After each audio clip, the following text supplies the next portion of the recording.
Thank you.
Ask you to please rise for the prayer and pledge allegiance.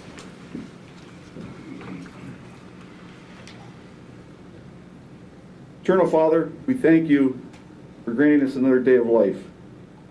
We are thankful that we have many parts or members to our bodies. Each one of these members are important. They work together for the good of the body. It's also good we are not one person but one people. Each of us are important and play a significant role in the good of society. Each background and its gifts and talents can bring joy and blessings to all those around us. Father, we are all equal in your eyes, so let's not create strife to tear us apart and be what you desire us to be. May we cling to you when our differences threaten to divide us. We ask for infinite wisdom to be granted to us this morning. Our decisions would please you and be helpful to our citizens. Lord, we continue to ask for your protection of our county from this invisible enemy and those that want to create spread, hate, destruction, and lawlessness. Father, we celebrate one of our longtime employees today. We ask that you bless Ed Robbins as he enters into the next season of life. We thank you for his humble service to our county, the children that you call treasures. These things we humbly request in your name. Amen. Allegiance to the flag of the United States of America and to the republic for which it stands, one nation, under God, indivisible, with liberty and justice for all. Good morning. We'll convene the Commissioners' meeting at this time. Ask for approval of the previous minutes of the previous meeting. I'll move to approve. I'll second. All in favor, say aye. Aye. Aye. Commissioner Massar could not be with us today. He is currently at a funeral service for one of his relatives, so unfortunately he could not be here. Public comment at this time on agenda items only. Okay, hearing none. Oh, sorry. Gretchen, would you like to say something? Okay.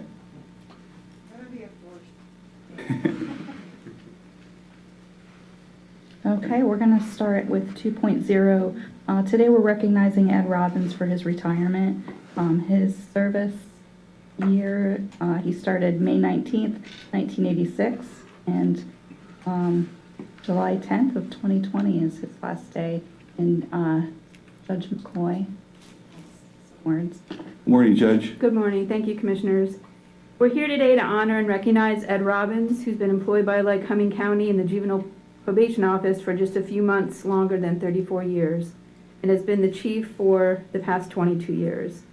You only need to look at the longevity of his staff to understand that he has been an effective, well-respected leader of the Juvenile Probation Office. Except for the two most recent hires, the average length of employment of a JPO officer under Ed is 21 and a half years.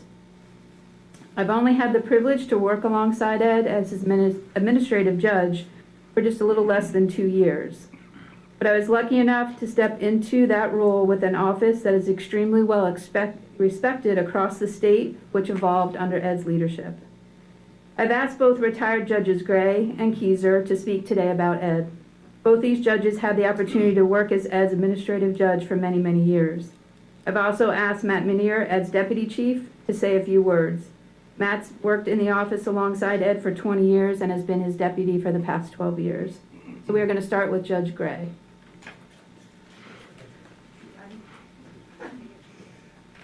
I'm going to move this even though That's there's fine, a sign that absolutely. says do not move. That's fine. Good morning, Judge. Good to see you. Good morning. Good morning. Congratulations to Ed. I mean, it's a wonderful thing. And 34 years is a long time, and I really admire his long service. I want to say three things really about Ed. First, I came on in 2010, and there was a lot of change in the state. There was I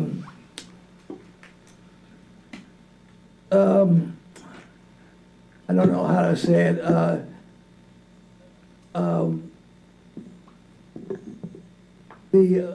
They had the case planning, and the case planning got very much more serious and complicated. And he was a cheerleader for that, and that went on for a while, and it's still evolving, I believe. And they have something they call motivational interviews, and that is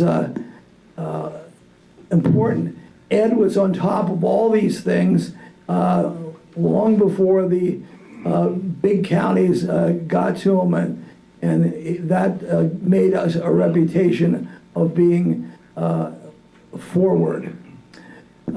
Next, I'd like to say he treated his staff well, and as you know, and from what Judge McCoy said, we have years of service, and Ed trusts his people and does the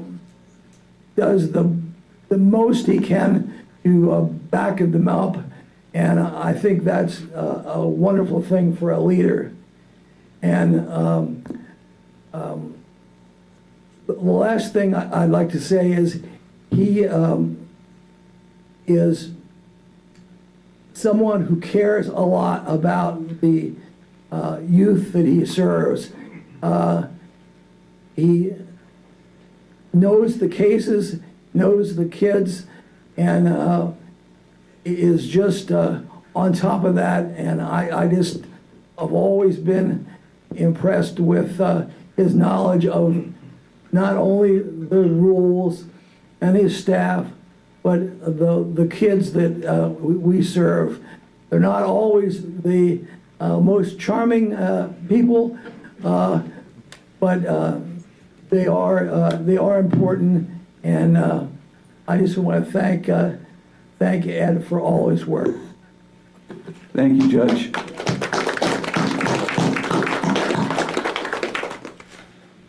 Judge Keyser?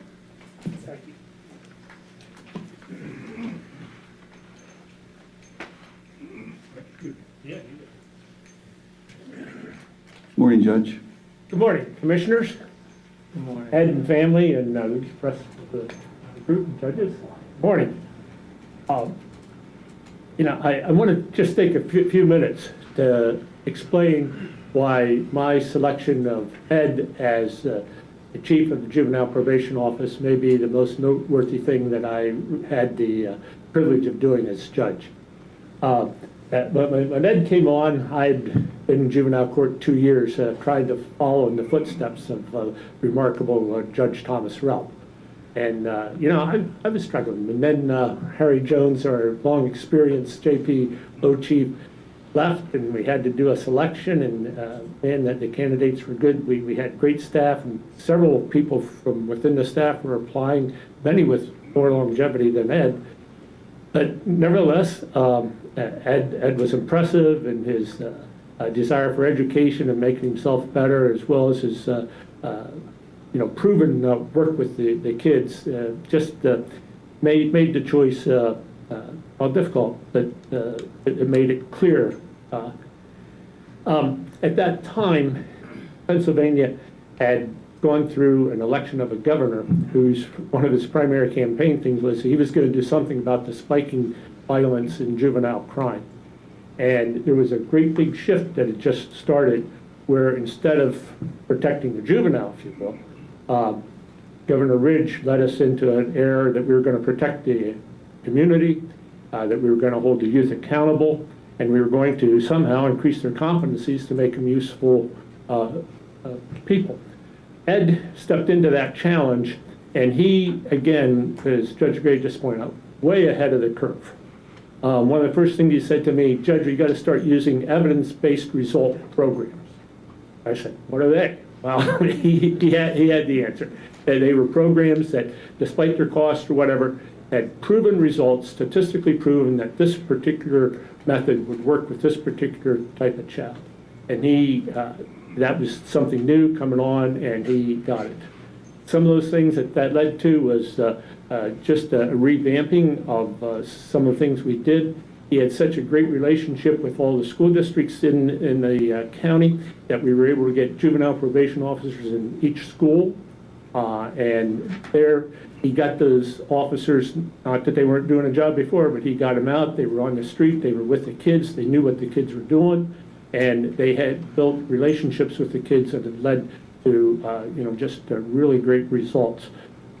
He revamped the community service so that there was a program where we had supervision fees, and he used those supervision fees to create funds. And then as the youth worked through community service hours, they accumulated enough money to repay victims. And again, being responsible and teaching them some work. There's just a myriad number of things that he did, including this idea of protection. He oversaw the idea that we're going to get some of these kids that are real problems into detention quickly. We're going to keep them there, and not only that, instead of them being there forever or never getting their cases heard, we got a system going where the youth were basically processed from beginning to end within 30 days. And that was just something that he worked hard and got going. One of the big things he did, though, was he still had a heart for kids. He had a heart for young ladies that were having problems.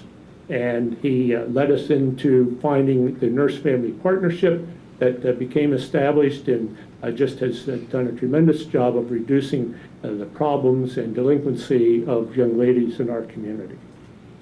Judge Gray's already talked about how he inspired the staff. And that was difficult because he had a couple people on the staff that he won the position out over that had long years, and yet they all came to respect and knowing, because one thing that he did was to treat all of the people he encountered with kindness and respect. And not only that, he got to know, he was willing to put in the hours and efforts that I know took him away from family lots of times, but he put in the effort necessary in order to know what each juvenile probation officer was doing and how they were handling each kid. And it was just a remarkable thing. I just wanted to say that he also, to the commissioner's liking, always came in within budget. And I kept telling him, Ed, you got to get that budget up there. We're never going to. But somehow, and I don't know what happened after I was gone, but every year I was there, his budgets even sometimes got smaller, but he brought all this together within budget. And that is just always amazing to me, that this guy who had such great skills as a worker in this field was also such a great administrator. To keep the staff going like he has, and to pay attention to budget and all those things, absolutely amazing. Ed, you fulfilled all our expectations. Larry Stout wrote a beautiful article talking about the kids that you've impacted and how you've done it. And Ed, I've told you, you're never really going to know how many people you've impacted until you hear those words, well done. You've been a faithful steward, And man, for Lycoming College to pick you up, that you can pass this knowledge and training on to others. Super. Congratulations. Thank you. Thank you for your help to me and the rest of the youth in the county.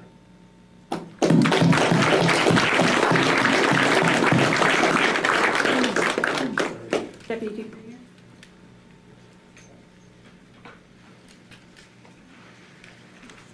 Morning, Matt. Good morning.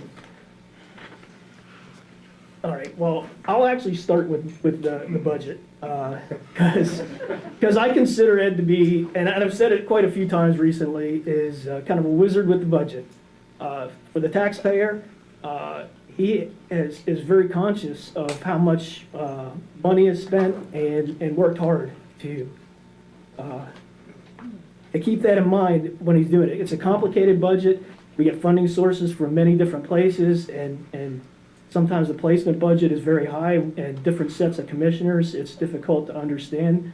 But as far as our operating budget, always under. And our overall budget has reduced over the years due primarily to a whole number of things. And I'm going to talk about that. So relationships. You've heard some of the relationship building that he's done.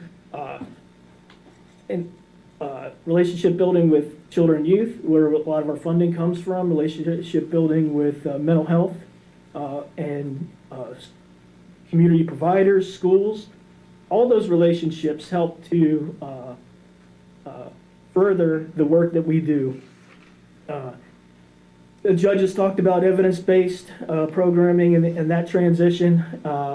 That's been 10 years of constant change and culture from a more law enforcement type mentality to a more relationship-based mentality where we're building relationships with kids, and that's what a lot of the evidence says helps kids change their thought processes. So instead of being reactionary to crimes, now we're being proactive and we're preventing crimes.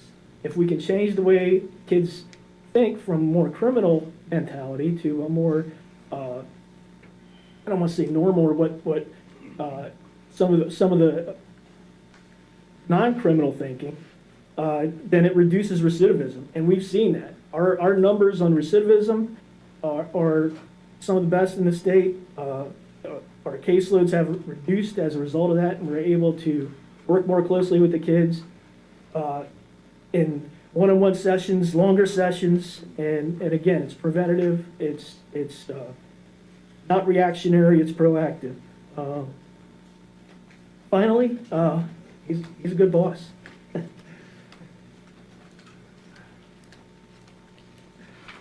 He developed a family feel. Our Thanksgiving dinners are second to none. And developed a sense of team. So, thank you, Ed.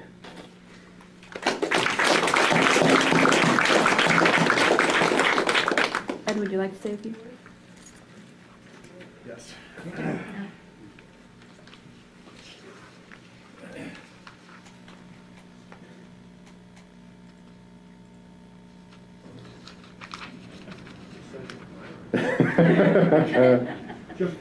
I'm looking for, here it is. I'm just looking for something to quote here in a second. And trying to gain my strength and my composure.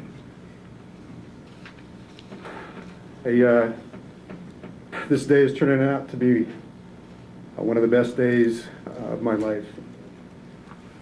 I am super thankful for the words of Judge McCoy and Judge Gray, Judge Keyser, and certainly Matt. I truly appreciate your thoughts, your opinions, your input. You know, and I am honored to have served the youth and families here for 34 years. Truly a humble civil servant. I have to start, though, with all of these accolades and compliments could not have been achieved without the dedication, commitment, and caring service of our staff. When I arrived in 1988 at the office, we only had 10 staff. Now we have 16. It's because of their work, their supervision, support, sweat equity that our reputation is so positive. We complete our work following evidence-based guidelines like Matt had mentioned and the judge had mentioned, with kindness, yet remaining firm. And we also have an annual system enhancement strategy designed to produce positive outcomes. Part of our state's mission statement reads that youth should be better off leaving our system than when they entered. And I firmly believe that we accomplished that mission because of our top-notch staff. And here's, I think, an excellent example of that point. One of my staff sent me a text last week that I'd like to read part of it to you. To get to the point, I believe that the connection and caring that you and many have supported in us individually has allowed for true change, compassion, and ultimately reformed hearts and minds in kids. Sometimes just knowing that there is someone out there who cares is enough. I think that's a great example of what our office is all about. Speaking to many, I'm going to miss you, Matt.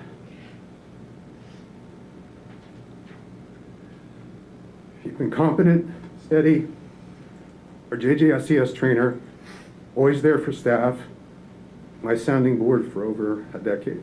Your faith, prayers, and character are inspiring. Appreciate your service to our country and to our office. I love you, brother. I also have to, of course, thank Judge Keyser for the opportunity that he provided. He was constantly urging us forward, kicking around lots of ideas, and even though he gave me the nurse-family partnership credit, it was actually his idea. We went to a conference in State College and actually listened to the speaker, listened to a speaker who created nurse-family partnership. Dr. Olds was his name. We brought that idea back, and on the drive back, we game planned the whole way about how we were going to implement that, and we did. Judge Keyser always urged us forward, kicked around lots of ideas, like I mentioned, encouraged us to do our best. I talked to Judge Keyser yesterday. He hasn't changed a bit. He asked about family, asked about our staff, asked about our staff's family, and what projects we were pursuing. And I'm so glad he's here today. What do I talk about, or what do I share after 34 years? It was very difficult coming up with some ideas that capture 34 years. But I can say it went by really, really quick. I can also say that I'm not going to burn my suit jacket like Jimmy Reed's corduroy jacket that he had for years and years. I'm going to keep it. But just some thoughts. I'm going to talk about some random observations, why I chose JPO, what's important to me, and what I'm most proud of. And like mentioned, I started in the mid-'80s, and we had typewriters, we had handwritten case notes. Children and Youth was in the courthouse, actually next to us. Judge Raup was there. In the 90s, cell phones, computers became prevalent. We saw an increase in juvenile crime. We saw probably weekly trips to Wellsboro detention to make placements. We also started school-based probation. 2000s, we started JCMS, our electronic data collection system. We saw the recession, which led to a loss of revenue and budget tightening. We expanded. We added 5 JPOs to our office. Unfortunately, we had the Kids for Cash scandal during this decade and the Bishop Newman school shooting as well. In the 2010 decade, we did see juvenile crime decrease. And I firmly believe that's because of the system enhancement strategy that not only our county, but our state worked through every year. We used evidence-based practices. In my career, that was my most enjoyable time. I think it's the best time to be a JPO, not only during the 2010 decade, but currently, because we're using so much research in our decision making. We're training our staff in the best programs available, and we're building competency with kids. Of course, in 2020, our economy is booming, and now, unfortunately, I look around, everyone's wearing a mask. So we're dealing with the COVID restrictions. So why I chose JPO? Well, as a teenager, as some of you might know, I was a delinquent. I was a lucky one. I was not ever caught. And because I did make a lot of poor choices, had many of the risk and needs as our caseloads, walked in the same shoes as many of the kids in our office. However, graduated high school, was able to go to Mansfield mainly to play football. But nearing graduation, I was sharing with my advisor, Dr. Ryan, how confused I was as far as what I wanted to do, and he suggested an internship in my county's juvenile probation office. Loved it there. Rick Saylor offered me a position upon graduation, and I chose to stay because where else can you positively impact thousands, if not tens of thousands of lives and families' lives over the course of a career? I focused on this reward time and time again rather than anything negative, which allows me to get up and come to work every day. I enjoyed coming to work today. I enjoyed it last week. I enjoyed it last month, and I have enjoyed it for a long, long time, just because we make a difference. What's important to me? It's always been about family and faith. Staying positive and optimistic and doing good work for me has always come from having a loving family at home. Jill, Caleb, Ben, Brandy, and Peyton, because of our relationships and your support, you've helped me through some tough times, but made the good times so much better. Thank you for being here today, and I love you all. The other important piece keeping me hopeful is my faith. Proverbs 1:4 and John 14 and 12 are two of my current favorites. And knowing there is a plan and living through the Word makes my life so much more enjoyable.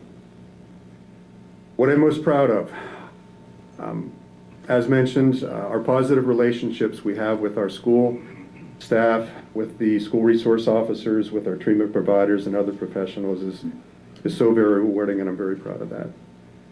Extremely proud of our collaboration with children and youth. Not many other counties in Pennsylvania have the same working relationship that we have. In fact, Mark Akeley and I were part of a workshop at our statewide conference over a decade ago, just discussing how we make our relationships work. It doesn't happen like that across the state of PA. The other piece I'm proud of is we were awarded a MacArthur Aftercare Grant, one of 5 Pennsylvania counties chosen to enhance aftercare efforts. This allowed us, specifically me, to travel to meetings, to travel to a national conference, become more professional, hear different ideas, and rub elbows with just so many folks that are leaders in juvenile justice. Very proud of that as well. And the last piece that I'm really, really proud of is that we've opened our home to many of Jill's elementary students and even some of the youth from my caseload. One young man still visits me at the office and stops by our house, and he's, I think, 35 years old. Been really, really thankful to be able to do that to these at-risk kids. So in conclusion, I've come a long way from that naive chief who in 1998 had some money left over after buying a new office vehicle, so he decided to spend the rest, put in a Bose speaker system and a CD player. Andy Fulmer and that current Board of Commissioners had a fit, as you could imagine. That's not how we should use county money, they said. It really wasn't funny until a couple of years later after some time had passed. I am so proud of our accomplishments, our integrity, our staff. I am looking forward to 5 months of vacation.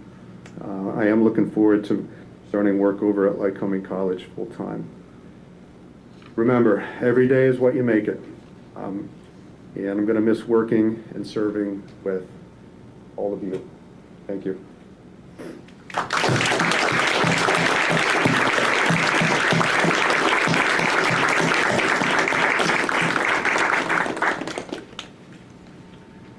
I'd like to note that Judge Anderson and Judge Butts are also in attendance. Would they like to say anything?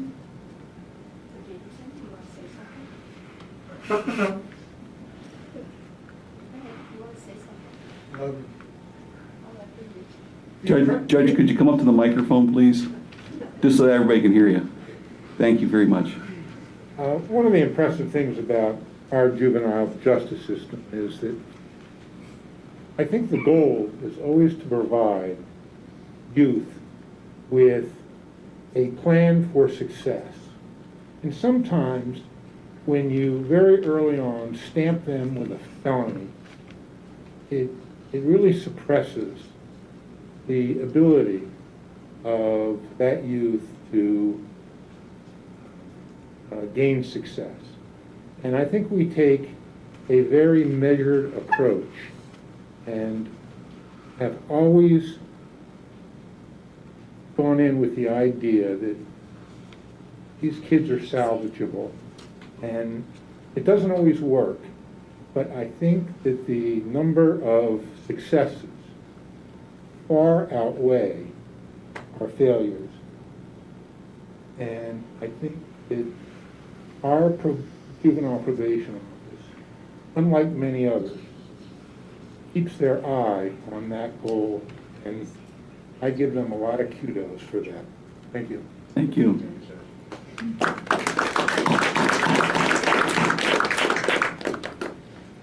Thank you. I just wanted to add a few things. Whether he remembers it or not, I was an assistant public defender about 6 months after he started upstairs, and I remembered how quiet and how serious he was about everything, and then he has taken that and utilized those skills as the chief.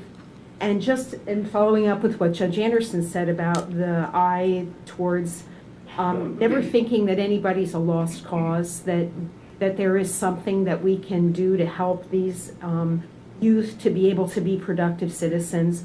I think the one thing that struck me was the program about working community service to be able to restore victims, so that through that process, that whether you call it restorative justice or just impressing upon them the fact that every action that we do impacts others, I think has been a huge contribution to the juvenile system in this county, and we've tried to implement that even in the adult program.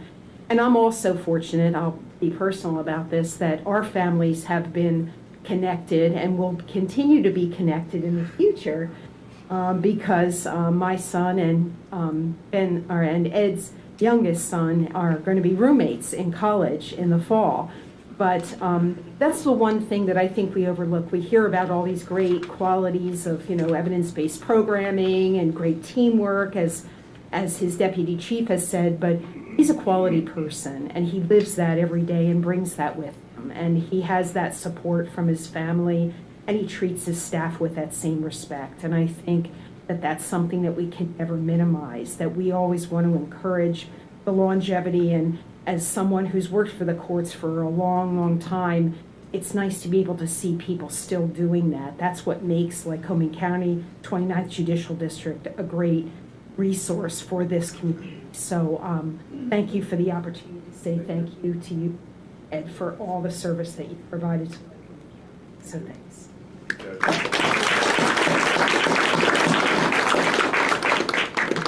The sheriff, excuse me, the sheriff would like to speak. I'm losing my voice. Oh boy. Sheriff, brief. I think Ed and I go back about 34 years. We do. Don't we? One quick story. Yes. On occasion, we partner with JPO to move juveniles.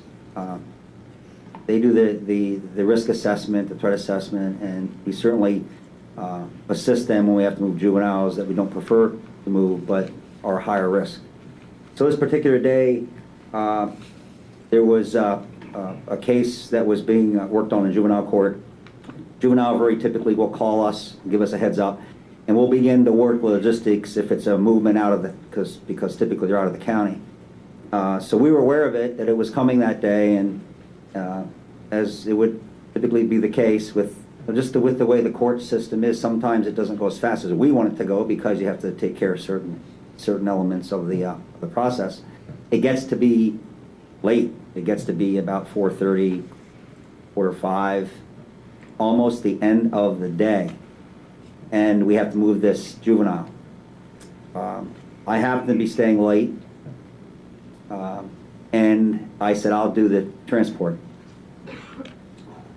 I said, who's going to be my partner from JPO? And I was told it was Chief Robbins. I said, really? So we left here That day, about what time? Had to be, Definitely late. it was about dark, it was winter, it was about dark. We made the trip with the juvenile without incident, and I don't think we got back till 7:30 or 8 o'clock. Not a terribly remarkable story, except this was Christmas Eve. And this guy was staying late, like I was staying late, on Christmas Eve, so his staff could leave, as I typically do on Christmas Eve. That's what kind of leaders we have in this county. Thank you. Thank you, Sheriff.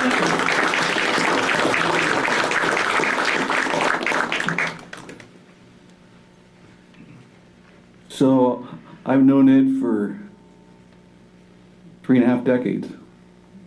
We started the same year. And prior to that, I worked for the Friends of the Court. So I had the opportunity to meet Harry Jones and Jim Reed through the youth commissions, working with the youth commissions. And when Harry retired, I thought, wow, Judge Keyser's going to have a hard time filling those shoes. And I watched Ed. He's a silent leader. He's one of those quiet leaders. He gets the job done. He does it quietly, without any fanfare. He doesn't want the accolades. He just goes out and does his job. And he does it quietly, like he did on Christmas Eve, cited by the sheriff. But the impact, Ed, that you've made on lives is unmeasurable. You know, we're all wearing masks here this morning, and they often say you can tell a person what they're thinking through their eyes. So as you're speaking, I'm watching people's eyes. Your staff, I'm watching their eyes tear up and putting their heads down and getting choked up. Because they care. They care about you. They care about what you've done. They care about the legacy you've left here. So with that said, congratulations. You're moving on to the next season of life. My stepson just graduated from high school. He switched directions and came home one night, decided where he was going to go to school. He changed his mind. He's going to Lycoming. He's taking up what you're teaching. So I told him you're going to be blessed with some good instructors. And I told him all about you. You'll recognize him. He's 6'7". He'll be on the basketball court, so you'll know who he is. But he's looking forward to you teaching him and giving your knowledge to him. So congratulations. Thank you for a job well done, as stated here today.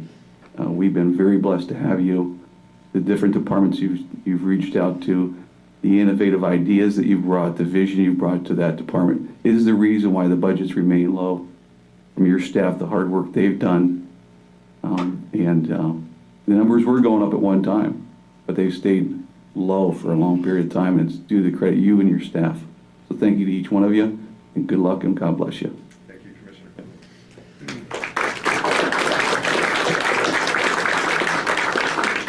You know, Ed, I haven't known you for 34 years. I've only known you for about 4.5. But I have to tell you, in the time that I've come here, I've always admired and respected your intellectual honesty. And what I mean by that is that as commissioners, we have to process a lot of information. We have to learn a lot, and we have to use the information. And I always know that when I get information from you, that you've done your homework, you've analyzed it, you report to us both the positive and the negative. You report to us both sides, all sides. That's what I mean by intellectual honesty.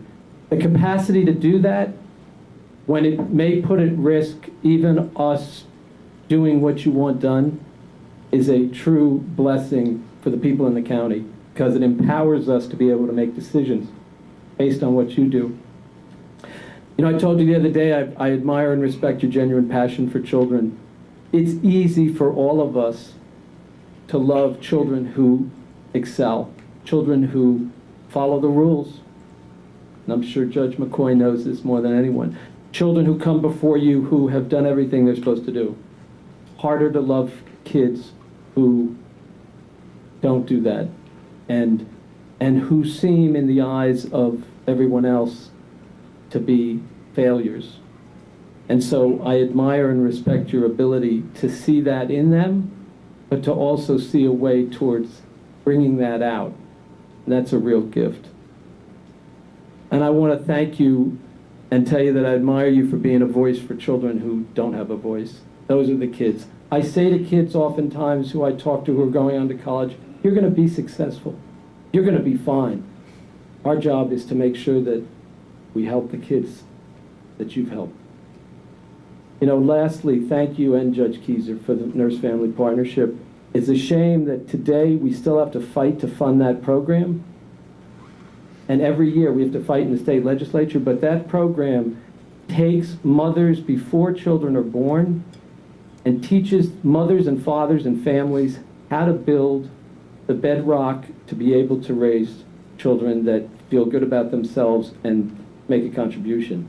And so I thank you for doing that, because that is critical to stopping the cycle of people just passing on things they've learned that don't work. On behalf of the taxpayers, we all thank you. And if Commissioner Mercer was here, he would thank you from the bottom of his heart, not only for doing all the great things that everyone said, but at the same time, keeping your eye on the ball that there is not an unlimited checkbook. You're going to be a great success, and I don't know how you were a juvenile delinquent. You never told me that. But someday you have to share it with me. Part of the journey. Yeah, part of the journey. Thank you very much. I knew that, Ed. We have a small token for you up here. You'd be glad to come up. We like to get a picture of everybody, but due to social distancing, it's probably best that we not do. Maybe when this is all over, we can meet out in front of the courthouse and get a picture of everybody. Okay? Thank you. Thank you.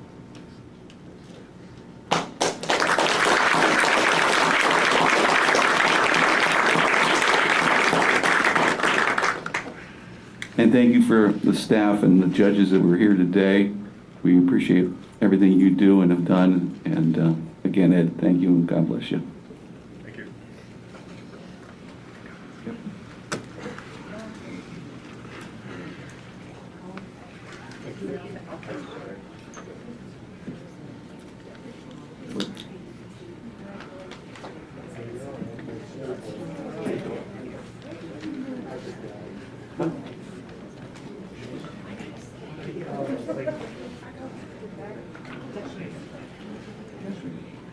Just give us a minute here while everybody's going back to work, and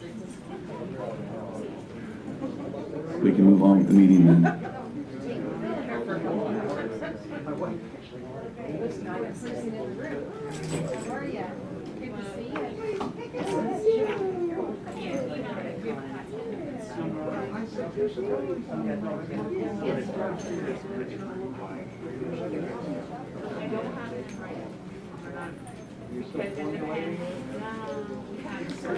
Okay. Okay, we're going to move on to 3.0, TDA actions with Roxanne Greco. Good morning, Roxanne. Good morning. Commissioners, we're asking you to approve an update to the TDA in information services, support services, reclassifying one full-time assistant printer, pay grade 3-4, to a clerk 3 floater, pay grade 4. Okay. Any discussion? I'll move to approve the update to the TDA. Okay, I'll second it. All in favor, say aye. Aye. So carried. Moving on to personal actions, in the juvenile probation office, David A. Goodwin as a full-time replacement chief juvenile probation officer, pay grade 12, $72,000 annually, effective July 27th, 2020. Okay, this is the gentleman that will be replacing Mr. Robbins. Correct. Okay. I'll move to approve. I'll second. All in favor, say aye. Aye. Also, Commissioners, we're asking you to approve the human resource activity for the month of June 2020. I'll move to approve that activity report. I'll second. All in favor, say aye. Aye. Aye.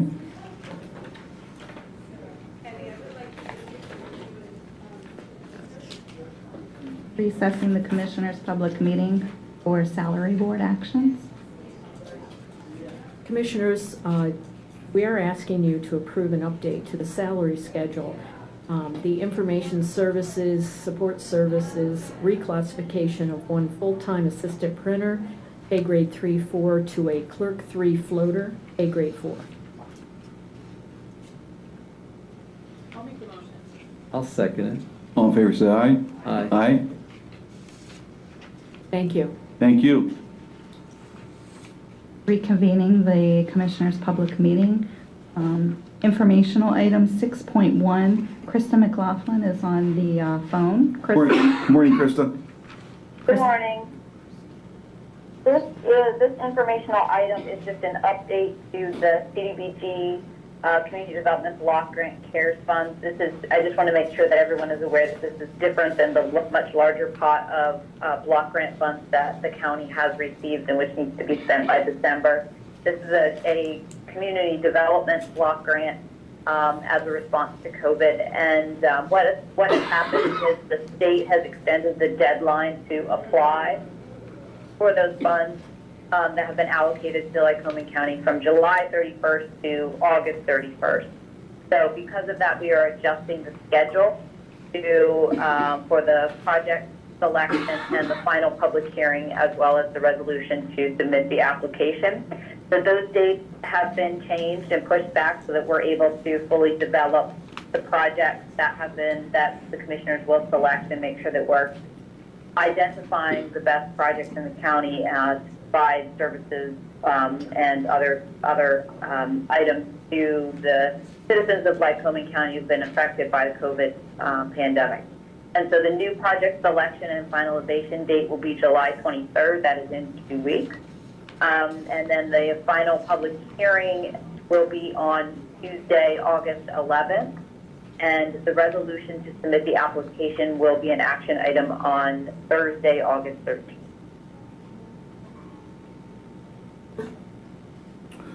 Okay, thank you. Thank you very much. Yep.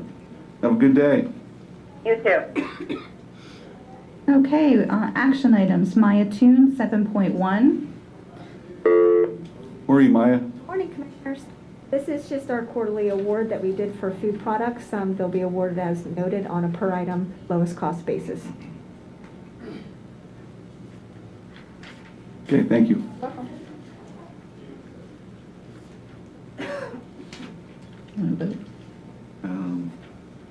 Yeah, motion. Oh, yeah, I'll move to, do you have, I don't think you have. Maya, Oh. Do you Maya, have, No, that's, you didn't have any. no, we didn't have. you didn't have a Yeah. contract, you were just telling Yeah. us that you're Yeah. awarding it to the lowest bidder. Typically, what we have to do is that we Yes. have to award we have to award it here and Yeah. contingent Right. upon them signing. So it's in transit, the agreements.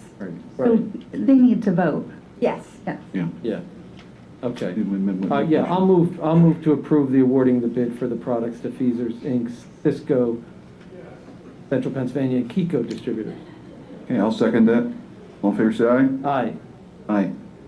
7.2, Nancy Ackley, I'm sorry. You got it, yep. Vote on agreement with Diacon Family Life Services. Morning, Nancy. Good morning, Commissioners. Diacon Family Life Services, one of the main ones we use is called SPIN. It's the Specialized In-Home Treatment Program, an intensive family-based mental health program that provides individual counseling, individual therapy, family therapy, case management, and group therapy to use between 8 and 18, with occasional age exceptions made on an individual basis, who have sexual behavior issues that meet medically necessity criteria for these services. SPIN's mission is to reduce sexual victimization by providing treatment services to youths who sexually act out or offend, and by providing education and treatment services to family members of youths who are sexually acted out on or offended, so the youths have support to maintain low-risk behaviors. Typically, I can tell you right now, there's no cost increase for this, and traditionally we do not receive bills for this service as MA accept the cost of this. Okay.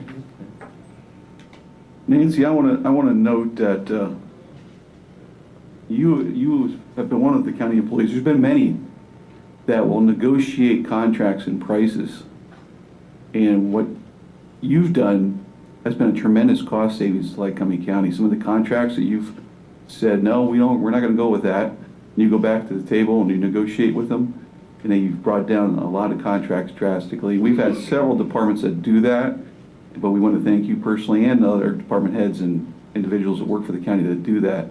that do their due diligence to get the best deal for the taxpayer. And we have to. So thank you We for have what you've to. done, and yep, You're welcome. just want to note that Thank you. while you're here.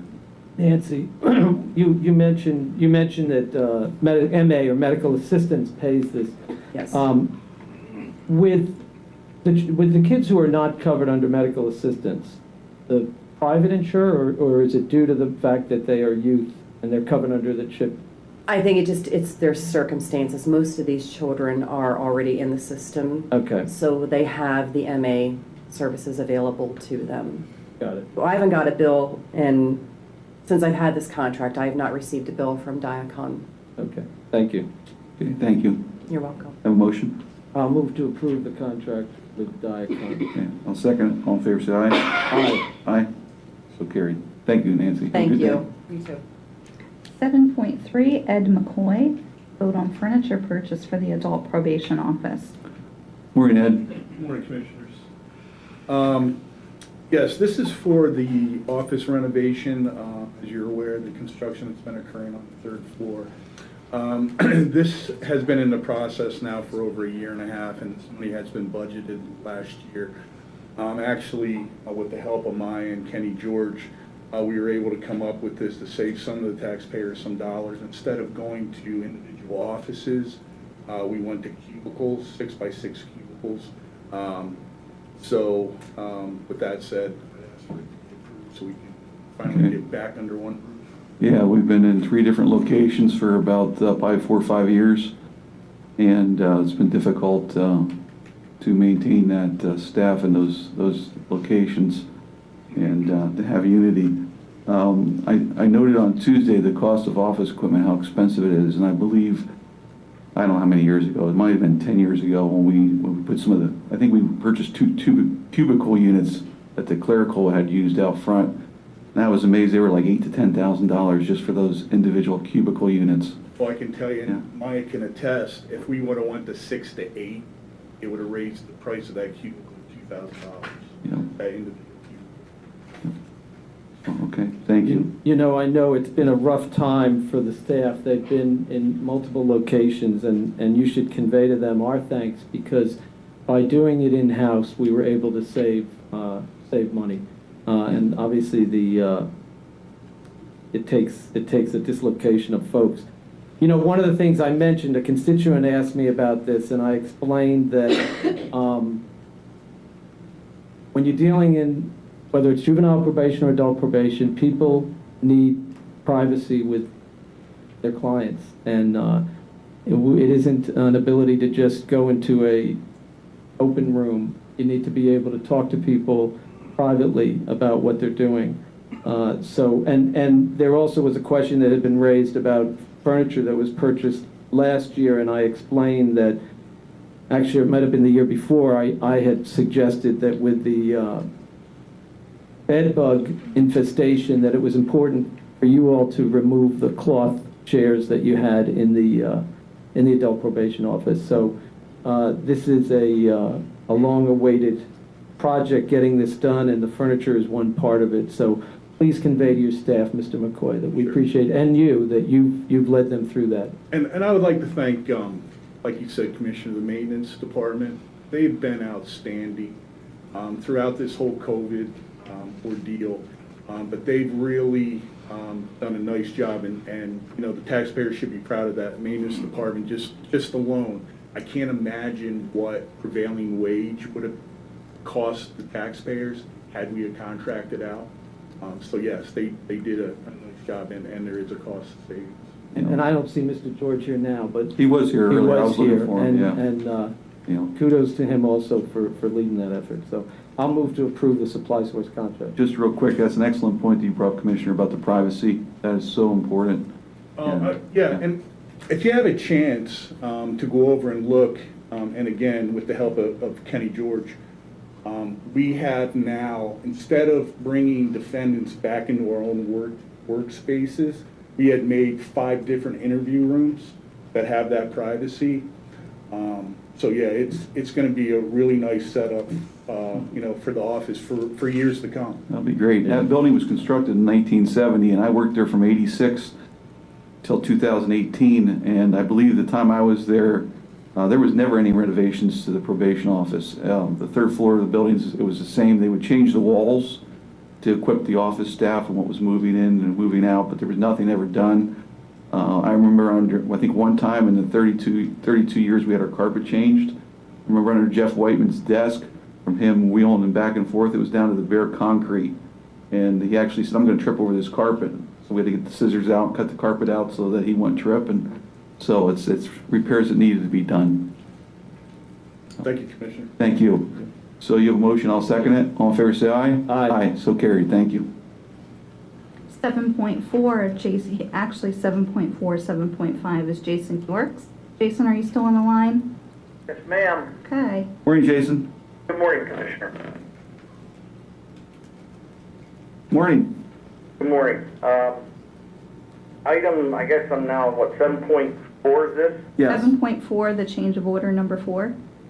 Commissioners, as I explained on Tuesday, this is change order number 4 with R&L Development Company and Barton LaJudas, our engineering firm, with Field 12 construction, in the amount of $171,852. As you guys yourselves got to see last week, we are experiencing excellent compaction in our other fields, so this is going to give us an opportunity. We'll put Field 12, once it's constructed, this change order is going to allow us to keep Field 12 empty for a while, but protect it from unnecessary leachate and gas emissions. So this is a necessary project. It is still quite a bit under original bid or expectations, so total price for the entire cell will come up to $5,641,880, but that's well under the estimated cost for Field 12, so I recommend your approval, sir. And Jason, we were over there, Commissioner Marabito and I were over there last Wednesday, and it's amazing all the activity that's taking place, and we went down to Field 12 where they're constructing it and watching them, the different layers and preparation they make according to what's mandated by the state and what's safe, and just the black tarp and those guys pulling that tarp across the that field. What's the dimensions of that field? How many acres? I believe that to be about 10 acres. I guess the one thing I'd like to point out, Commissioner, is that in this heat wave we've been experiencing, the temperature on the top layer of the black HD is around 150. I was going to mention that next. Yep. So the staff that's out there has been doing a tremendous job, and of course we all know the afternoons we're trying to dodge small rain bursts because some of that can't be allowed to get wet, but they're doing a great job out there in some pretty hot conditions. But luckily we've had for the most part dry weather for our construction. Okay, great. Thank you. Yeah, Jason, I mentioned when I was out there with you that that there are a lot of moving parts, not just with Field 12, but with the recycling, with the trucks that have to get repaired. It actually would be great, and I know you do tours sometimes for students and so forth. I think it would be great if there's an opportunity, and I don't know, you may do this. I know you do open houses for the drivers. We do the Appreciation Day. I don't know whether we've done open houses for the public, but I think it'd be worth doing that once or twice a year to let the public see what happens after they put their trash or their recycling into the stream. Yeah, that is a good idea, sir. We've lately been focused on, we're going to try to do an open house in an evening with all of our area first responders, give the fire service and the EMS and the local police departments opportunities to do some pre-plans on any calls they might experience on RMS property, because we are such a broad campus. But yes, the getting the word out, getting the folks in there to see what's going on, we always offer that. Anybody can contact us and we'll show them around gladly. That's not a problem, and we can look at offering it up. Yeah, we can talk more about that. Okay, I'll move to approve the change order number 4 with R&L Development. I'll second it. All in favor, say aye. Aye. Aye. Carried. Commissioners, 7.5 will be recommend your purchase of 2 new commercial mowers from Cadet in the amount of $33,598. Commissioners, we had budgeted $40,000 for 2 mowers this year. It is a budgeted line item in 2020. We typically have to buy mowers every couple of years just due to the massive acreage that we try to maintain. This is through CoStar's purchasing program. It's at a 20% discount. Jason, how many acres do you mow there? And I knew you were going to ask me, sir. I probably should know that. I don't. It's always changing, but we do have a significant. We have ground on both sides of Route 15 that our staff mows, plus the landfill itself. I honestly, sir, I don't know the true acreage. You got me on that one. Well, it's got to be over 25 acres, right? Oh, sir, it's well into probably the 50, 55 acres just with the lots and stuff. Right. Jason, the previous mowers, what did you do with them? We still have them. We're going to be surplus, and that'll be part of our surplus inventory. The one was I believe, a 1995 Dewey's mower and a 2002 Woods mower. Okay, I didn't know whether there was a trade-in at all, if they gave you anything. No, it's you can, but it's harder to do trade-ins with CoStar purchasing programs. Okay. You know, and just to note 2 other things. I was there watching, one of the things I remember, all of us who mow lawns, is I was watching one of our employees mowing, and you're not just mowing on a flat field like a football field. He's mowing at an angle on the side of a hill, which is the landfill. Very dangerous. Very dangerous and very hard. And the other thing, just for the public to know, is that all of this money comes out of the revenue of the landfill, so it doesn't come out of the general fund of the budget. It's coming from revenue we collect from haulers and so forth. Excellent point, sir. Yeah, Thank you. Good point. Yeah. Okay, motion? I'll move to approve the purchase of the mowers from Cub Cadet. I'll second it. All in favor, say aye. Aye. Aye. Commissioners, thank you very much. And as I sit here in my office, I listened to the comments for Ed Robbins today, and as I never had the opportunity to work with Ed, I sound like a man I would have loved to serve with and under, but we wish him well from RMS and hope he enjoys his retirement. Okay, thank you. Have a good day. Commissioners, there's actually a 7.6 for Okay. Slayman. Yes. My apologies. Okay. He Horace? has- Yeah. So I spoke with the county solicitor about this after the working meeting on Tuesday. We had one additional paragraph that was put into the contract that was approved on Tuesday with David A. Smith Printing. The paragraph was requested by another county. What it would do is permit that county or another county in the Commonwealth to be able to purchase the same products and services that we're signing to with David A. Smith off of our contract without duplicating their procurement and bidding process. And I reviewed the language, David Smith reviewed the language. We're satisfied it poses no harm to the county. Whether it helps that county in the way they want it to, that's a question they need to be satisfied with their own solicitor. But we both thought it would be best to put the contract on the agenda again on Thursday with the understanding there is that additional paragraph in it. It would potentially provide that option for another county and just have it reapproved with the knowledge that that additional paragraph is there. Okay. I don't have a problem with that. I mean, this is something that other counties would do for us in the same light with other products that we purchase, which is to basically try to cut our public costs by not repeating everything. So I don't have a problem. I would move to approve the contract amendment or the additional paragraph to the contract with David A. Smith, allowing for other counties to procure in the same manner. One of the important issues for these other counties is actually time, because for all of us who are planning for the November election, it doesn't feel like an awful lot of time away, and so counties are trying to move as quickly as they can to get all these pieces in place. So it would be very helpful to them in that regard. It's only about 110 days, roughly. I know when I see it reported in the media, 130 days away, 120 days away, my blood pressure goes up right away. Well, you and your staff did a great job in the primary. We have all confidence you'll do great in the election. Thank you. Thank you. So commissioners made a motion? Yeah. I'll second it. All in favor say aye. Aye. Aye. So carried. Thank you. Thank you. Have a good day, Forrest. Commissioner comment? Go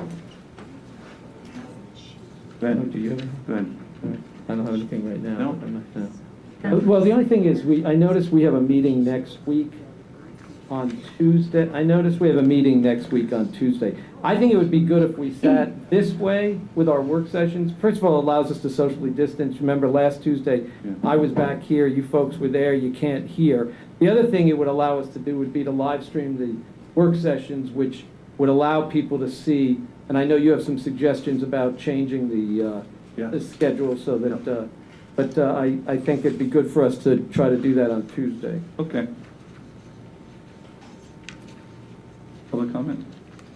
You don't have, Yeah, I don't oh, okay. Yeah, I don't have anything. So that's it. All right, public comment. You want to go first?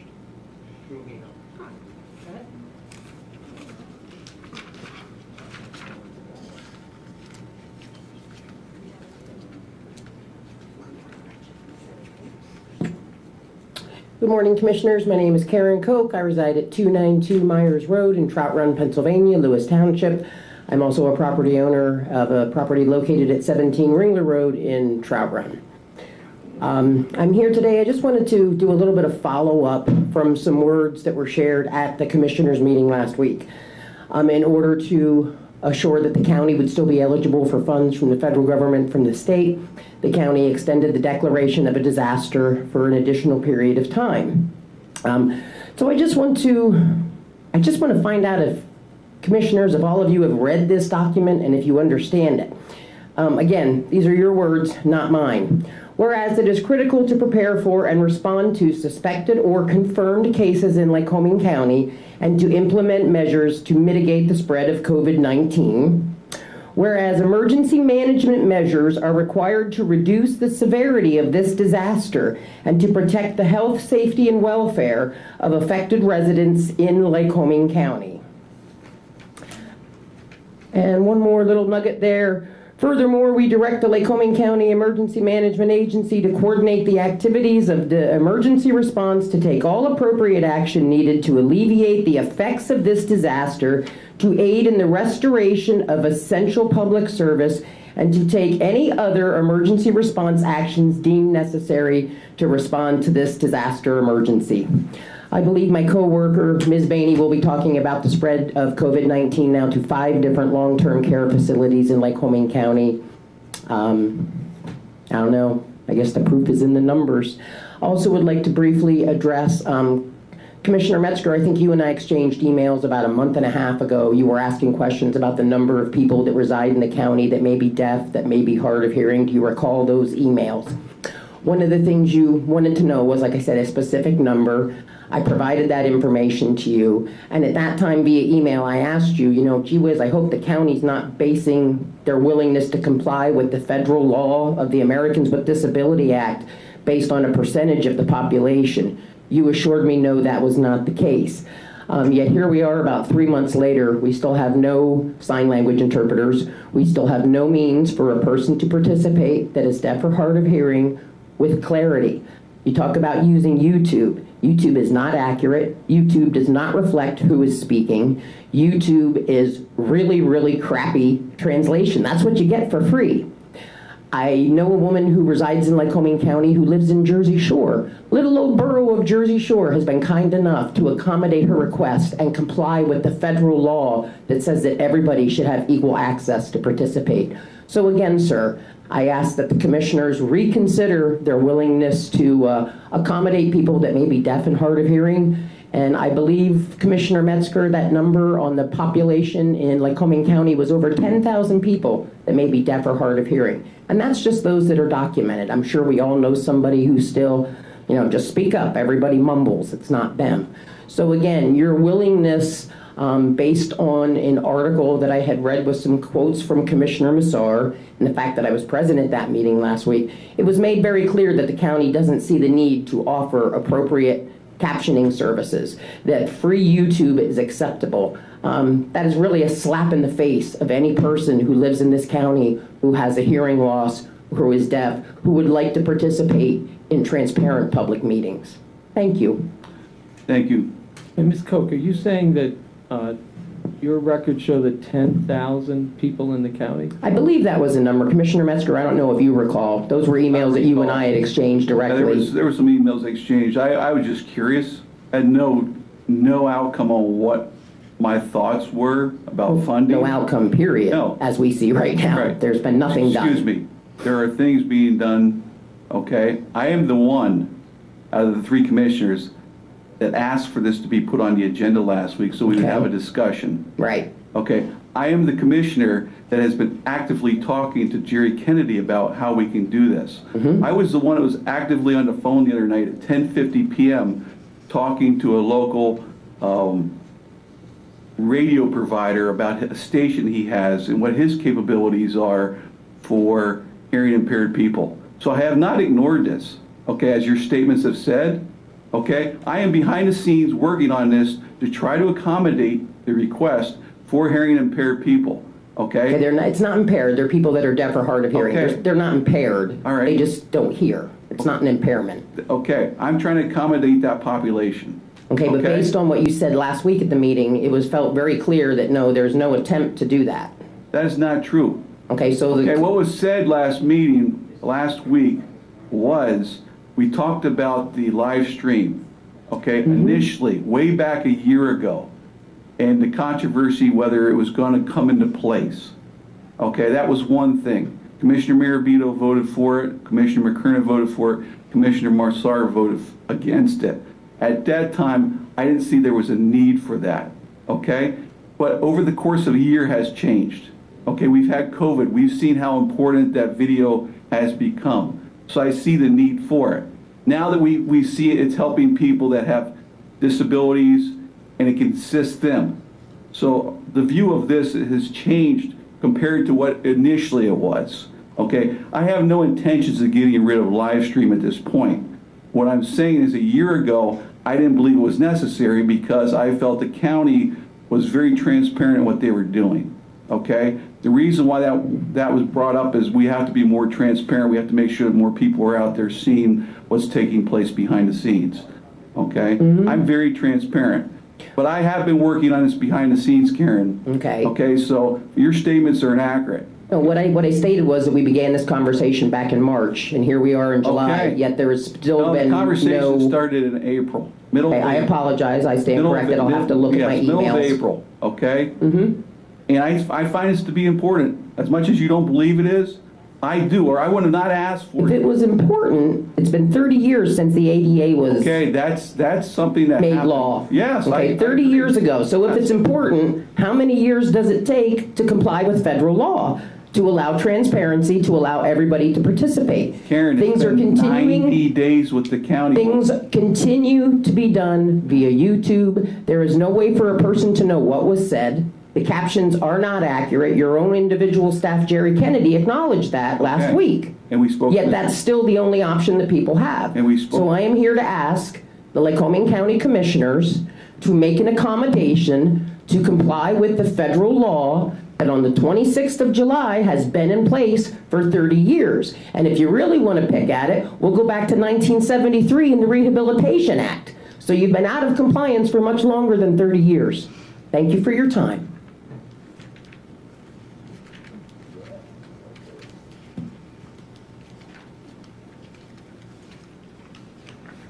Hi, my name's Jody Bainey. I work. Morning, Jody. How are you? Good. How are you? Good.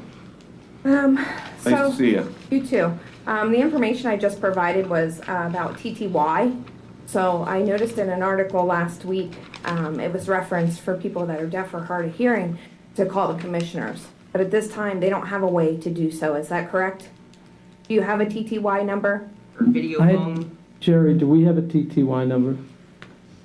I don't believe so. Video phone? Video phone. So we don't have Probably any. not going to hear from that population unless it is via email. So I would hope that that would be something that can be addressed with the county. Jody, can you Yes. explain to us what, I know what TTY is, but for people who are watching, what is TTY? For people who are unable to use the regular phone? Right, so it gives them, it's a special number that is converted to text, and it's a way for them to communicate. Jody, can I ask you a question? Because I didn't know about this till the other day when it was brought to my attention. And it was my understanding from speaking to a couple people that the person who has the hearing loss or impairment or can't hear, they're the ones that contact this phone number and request it on their phone. That's what I've been told. And then that person has the capability from their phone to call anywhere. Okay. Marie can speak to that. She's Okay. actually going to speak, so. Okay, great, thank you. This would be perfect for That's her. what I was informed, as I was being Yeah. educated on the other day. I reached out to a couple people about that to gain knowledge of it. And then just secondary, following up about, of course, COVID. So I have been following social media and the posts that you've put out, Commissioner Metzger. But again, one thing that we fail to mention in there is that it's 5 facilities now. You know, when we first came to you, it was 1 facility isolated. And we are up to 5 facilities. And, you know, as we continue to assist other counties and helping them, I can't help but wonder, you know, what will tomorrow be? You know, yesterday's numbers were somewhere in the 15 range, I believe, for a jump. Yeah, 12 of them were actually in Williamsport. Yeah. And after, you know, coming off of a holiday weekend and driving by and seeing many people gather, not social distance, not wear masks, I can't help but feel that these numbers are going to continue to grow. And with that, we have death counts. So I hope that you will reconsider ways to help, or, you know, I'd be happy to meet with you to talk about things that could happen, or, you know, just, I wonder have you reached out to any of these additional facilities? Do you know who they are? You know, how do we, you know, what can we do? Well, our public safety director has been on it. Okay. He updates us daily about this. He has said that it is in a few other facilities. He hasn't heard anything spreading in those facilities. There's been no one hospitalized, and there has been no additional deaths. I spoke to Steve Johnson of UPMC on Monday. He said even with the recent spike, there is no one hospitalized, which is good news. He believes that the individuals that have acquired, or the younger individuals, the people that are in their 20 to 40 age range, from being out and, you know, doing summer activities, whether it be parties or picnics, and that's their belief. But right now, there's nobody in the hospital. It is accurate. There has been a few cases reported in additional homes, but nothing widespread like it. We had a Manor Care, and he's been contacting. He knows the spots. We don't know the individuals by name, but which we should. But the spots we know, and if anybody reaches out again, we'll look at it. Well, and I think you actually just brought up a great point, that people aren't in the hospitals. So guess where they're at? They're in the community, being provided services from agencies much like ours that are given that right to remain in their home and to stop the spread. So they're getting the chance to isolate and to social distance. Who, again, brings us back to the nursing homes. They don't have that. They're not given that chance. So, Jody, can I ask you a question? Sure. We know there's monies marked for the nursing homes. Has the SIL reached out to the state to see when those monies are going to be released and what's going to be provided? right, and Have you much heard like back from them? No, we don't get answers. Yeah, we don't get answers either. And so Been frustrating, just like it is morally with you folks. or ethically, you know, we can sit back and do nothing, but I can tell you, we've moved multiple in Northumberland County, you know, in other counties. You know, we're doing this every day. If we sit and wait for the money, the population will be dead, or they won't be given that opportunity. So we either sit back and do nothing because it's not our job to do it, or we do the right thing. You know, again, it's not at a county level, it's not your responsibility, but the declaration gives you that ability. The county was given COVID-specific funds, which this money would be used for, which is to stop, to prevent, to isolate. So. Jody, I actually have to disagree with you. I think it is our responsibility, because when we, and I appreciate that you are being diplomatic and you are being conciliatory, but truth is that local government has the legal and the statutory responsibility for emergency management. That is why they empower us to declare disaster declarations. That is why FEMA, the whole system that is set up, funnels money from FEMA to PEMA to local emergency management agencies through the county. So do you happen to know the five, you said 5 facilities? Do you know which facilities they are? To my knowledge, is Roseview, Ristacare, Banner Care, Jersey Shore, and the other 2 are unknown. Yeah, I We're working was on- aware of the 3. Yeah. I haven't heard of the other 2. Me neither. Okay. I'm doing some digging Yeah, to try to I believe there find was that out. 1 at Roseview and there's 4 at Ristacare. Well, one of the things, I think you might have been here when Kristen McLaughlin spoke earlier from CEDACOG. I think that you should call CEDACOG and ask whether you qualify for the CDBG I have, grants. actually, and Okay. so we are working on that. You're working on that, okay. Yeah. The other thing is that there's $10 million that the county is going to be distributing that came from the federal government, and I think a letter is going out. If you don't get the letter, you could call up in planning Jenny Picano and ask her for the letter. It's going out to nonprofits and to other municipalities and fire agencies, et cetera. And I think that you would qualify for funds under that because one of the questions is, have you lost revenue as a result of COVID? And but specifically from all that, those are sort of practical things. The question is, can you get a meeting together? Maybe a good place for us to start would be to have a meeting to try to see what we can do to further advertise or explore what we can do. And maybe what we can do is, after this meeting, try to connect you up with Eileen and Cindy upstairs and see if we can't get, we'll have a socially distant meeting up in our office, and you can help us understand and educate us about the work that we could do, and hopefully explain that to us. I want to thank all of you for coming and for your determination about educating us also on the TTY. I'll be honest with you, I try to stay abreast of things, and I was not aware that this county did not have the ability for people who are hard of hearing or who cannot hear to call. I'll be honest with you, I just assumed we did it because the law has been in effect for so many years. It doesn't mean we're bad people, No. and I know you're not saying that. No. Unfortunately, too many times, if it doesn't affect us right on our own front door, we have a tendency to not. So we appreciate you bringing it to our front door. Obviously, we're going to comply with the federal law, because honestly, if you don't comply with the federal law, you're at risk of losing federal funds. Correct. And the feds, to my understanding from what I've read in the case law on this, don't take kindly to ignoring that. So we'll look into that, and we'll have to see what has Yes, to be I would done. have to piggyback because I am a Jersey Shore resident as well, and I do know that they do provide CART for the borough in all their meetings, which, and again, years ago when I first met Misty, one of the first things that she said to me was, everywhere you go, take a look around and put yourself in the position if you were unable to hear, you were unable to see, or you had a loss of mobility. What would it take for you to access that building or the services that an able body would be able to? That stuck with me. So now everywhere I go, I'm evaluating, if I was a person that was in a wheelchair, what would that mean? If I was hearing impaired or have hearing loss, what that would mean. And so for me, I am always evaluating that because, again, it has been 30 years, or it will be 30 years in July. So we do need to comply, not because it's a law, because it's the right thing to do. If it was our loved ones, we want them to have the same access that everybody else does. Thank No, you. you're absolutely right, and we do it because it is the right thing, and we also should do it because it's the law.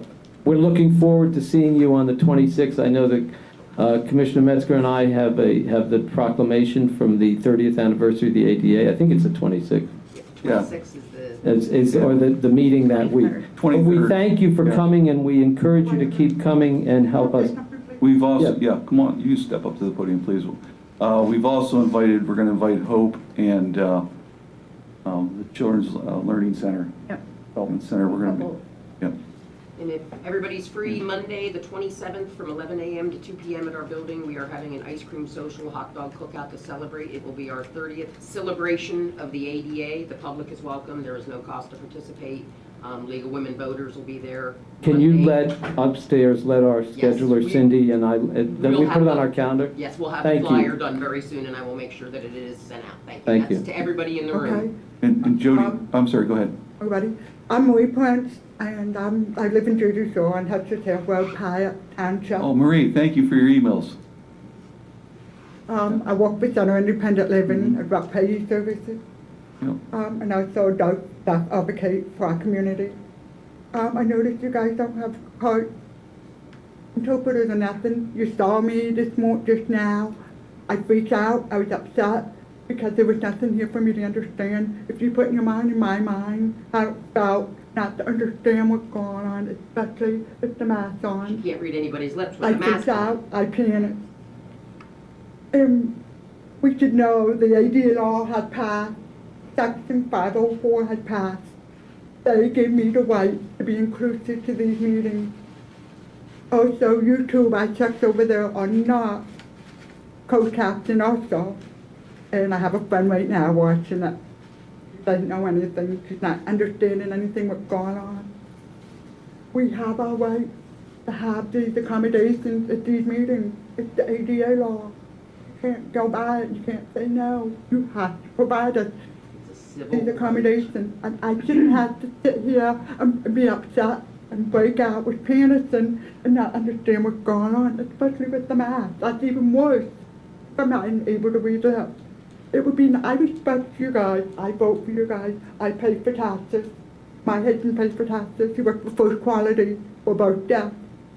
We should have that opportunity to participate in the county meeting to understand. I go to Pyatt Township meeting once in a while. They're very respectful for me. They provide me the card. No question doubt about it. They ask me, what do you need, Misty? And I work with them, Misty, and I provide them a C reporting. My husband and we were comfortable. I didn't freak out, I didn't get panicked. I would appreciate it if you look into this more. Also, when there's a big emergency disaster, if you think about this, someday you're gonna have to go on the news media. You know, the governor has interpreters. You guys should be doing the same thing. You need to provide it because deaf people, I myself grew up in a public school, but some deaf people grow up in a deaf school. They don't use cards like I do. My husband doesn't read. My husband uses hand signing, it's his sign language. And that helped him understand things what's going on. You have to bring this together for our deaf community to understand because they're not going to come up and, because they're scared like I am to say something. But I'm trying to push in more for our community so we all feel comfortable to understand these meetings. I love to come to these meetings. I vote. I like to learn about the government. I pay taxes. We live up on the mountains. We have neighborhoods and townships and everything. I want to learn. I want to be a part of it. My great-grandfather was part of all this Marine Sport money back in 1920. So I would appreciate if you guys look into this, and it shouldn't be no question on the cost or anything. It shouldn't be. Thank you. Thank you, Marie. You know, I just want to mention, so in other words, when everything was going on with Ed Robbins, when everything was going on, you were excluded.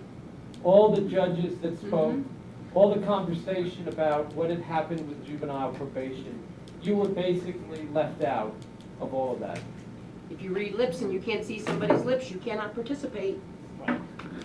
Okay, so Marie, thank you for sending the email to me the other day, and I responded back to you. I spoke to Mr. Kennedy right after that, and some of the things I learned, I wasn't aware that our closed caption, which we were trying to implement, had been taken down due to, I had mentioned about the inaccuracy of at one point. So Mr.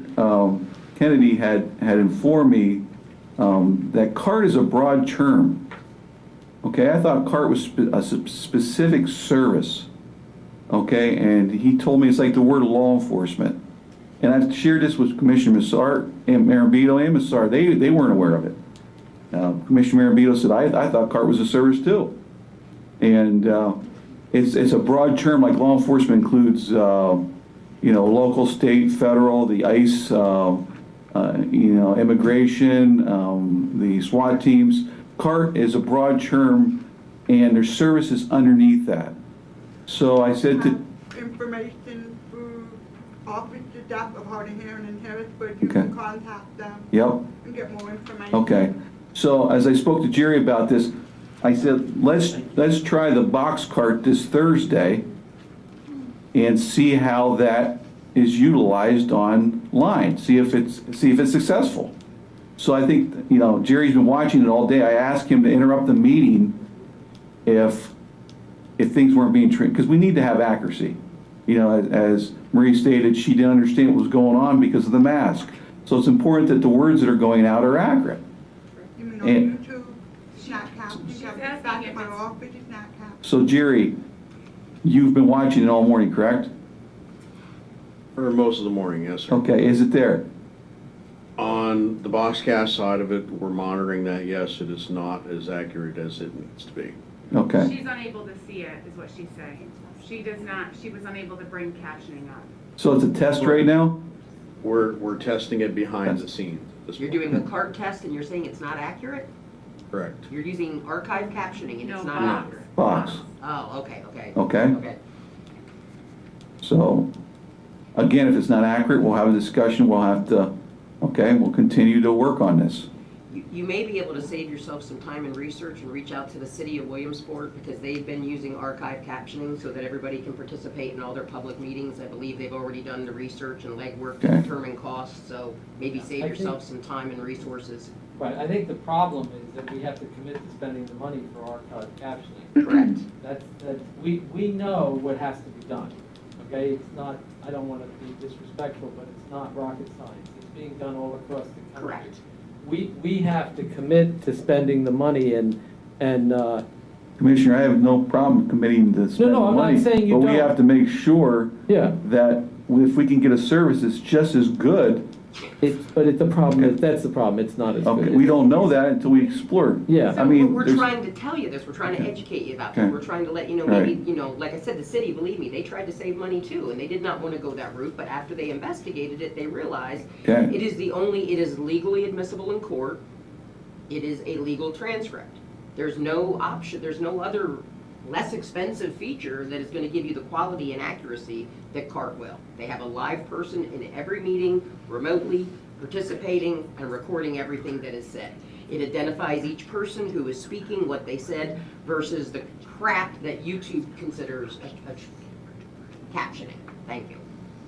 Yes, Marie. You get federal funding required by the ADR. If you're getting federal funding from the federal, yes, you have to pay for the CART. I know this because my daughter was in school. They provide this because they get federal funding. Any places that get federal funding do have to pay for the CART. So and you're in Jersey Shore area, correct? Hyatt Township, Marie, is where you live? Okay. All right. So we'll reach out to Jersey Shore and we'll reach out to the city today. And so he's at the podium right now. You can speak after he speaks, okay? Chad Riley, Cogan House Township. Good to see you guys. Yes. Before I get into my letter that I wrote, I just want to point out real quick, Commissioner Metzger, that you keep pushing kicking this can down the road about the compliance with the ADA, and you said you're looking into it and you want to make sure you get the best bang for your buck. But it is my understanding that on Tuesday you pushed through a $122,000 purchase for riot gear last minute without doing any research, going through the proper bidding procedure and all that. And that's over $100,000. I'm sure you could get an interpreter here fairly quickly for a heck of a lot less money than that. So I think I'd just point that out. Anyhow, I, Chad Riley, am a Republican voter from Cogan House Township, Lycoming County, and I'm here today to express my concerns about a recent vote that took place this past Tuesday at the board's work session. My concern is about the passage of the purchase in the amount of $122,000 for the Sheriff Department, as I just stated, to buy riot gear. First and foremost, I'd like to pose the question as to why the Sheriff Department needs riot gear, and are they statutorily allowed to use riot gear and do crowd control at a public event? Or if that could possibly open up the county to liability. Nevertheless, are they properly trained to handle such situations? It is my understanding that local police and state police in Pennsylvania are statutorily allowed and trained to do police training and crowd control. I am also concerned as to why this Board of Commissioners felt the need to have over 5 deputy sheriffs at their last board meeting. If we have that many deputy sheriffs on standby and ready to do security at a public meeting where it is my understanding that the majority of the public attending that public meeting were individuals with disabilities, clearly there must not be enough work for the deputies to conduct, and therefore would lead one to believe that the number of deputies on staff at the Sheriff Department are not warranted, and therefore the budget is being overfunded for that department.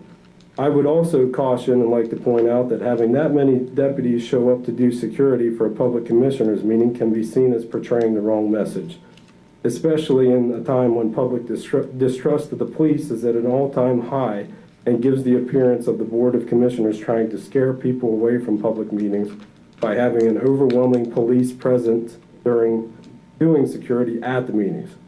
I am also concerned as to why this was pushed through so quickly and voted on last minute at the work session and not at a board meeting on a Thursday and sent through the proper channels. I would also question as to why the sheriff and his department needed to ask for an additional funding for riot gear when that department alone this year received $900,000 in an increase in their budget already for the year 2020.